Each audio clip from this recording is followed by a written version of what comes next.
ఆ 120 టీఎంసీ నీళ్లు రాయలసీమకి ఇచ్చాం. అదే నాకు ఆనందం. అది చూసినప్పుడు అనిపించింది, పోయిన సంవత్సరం మీరు చూశారు, రాయలసీమలో ఉండే అన్ని జలాశయాలు కళకళలాడుతున్నాయి. ఈసారి వర్షాకాలం కంటే ముందుగా 50% జలాశయాల్లో నీళ్లుండే పరిస్థితి వచ్చింది.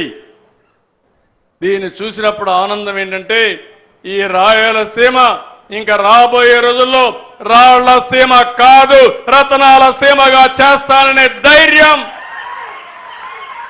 ఈ ప్రభుత్వానికి వచ్చింది.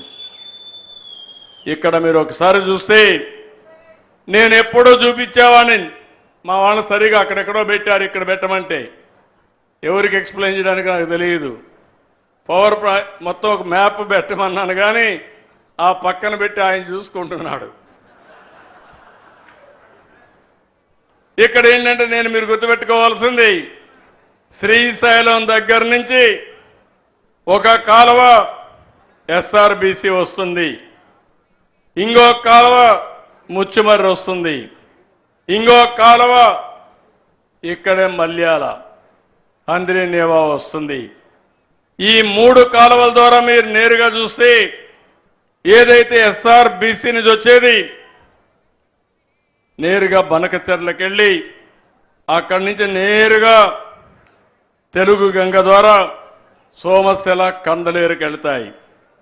ఇంకో పక్క అంద్రినేవా మీరు ఒకసారి చూస్తే ఇక్కడి నుంచి బయలుదేరి నేరుగా అనంతపూర్ కలుపుకుంటూ, అదే మరిగా కర్నూలులో కూడా పత్తికొండ, ఆలూరు ఈ నియోజకవర్గాలు నీళ్ళిచ్చి అక్కడి నుంచి నేరుగా చిత్తూరు వరకు వెళ్తుంది. గొల్లపల్లి, చెర్లోపల్లి, కడపలో శ్రీనివాసపురం, అడవిపల్లి ఇవన్నీ వస్తాయి. ఇంకో పక్క మీరు చూస్తే పెన్నా నది పైన పిఏబిఆర్ కానీ, మిడ్ పెన్నార్ కానీ, చాగల్లు బ్యారేజ్ కానీ, ఆ కిందన పైడిపాడెం, సిబిఆర్, వామికొండ, సర్వరాయ సాగర్ ఇవన్నీ కూడా వచ్చే పరిస్థితి వస్తుంది. ఇంకో పక్క మీరు చూసినప్పుడు ఏదైతే నేరుగా నగిరి గాలేరు పైన గండికోట, అవుకు, దానిపైన మైలవరం ఇలాంటి ప్రాజెక్టులన్నీ వచ్చి లాస్ట్కి పోయే కొద్దికి మళ్ళీ సోమశిల కందలేరుకు పోయి మళ్ళీ ఆ నీళ్లు తిరుపతి దాకా వస్తాయి.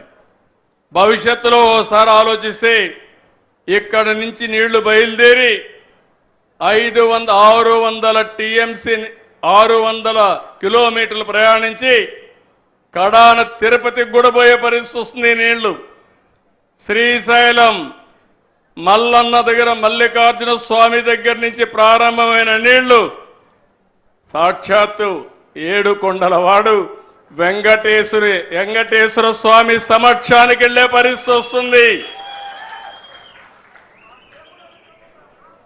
రైతుల కష్టాలు తీర్చడమే కాదు, 2 దేవుళ్లను కూడా అనుసంధానం చేసే పరిస్థితి, జలహారతి ఇచ్చే పరిస్థితి వస్తుందంటే అది మనకుండే అదృష్టం అని చెప్పి కూడా నేను మీకు తెలియజేస్తున్నా.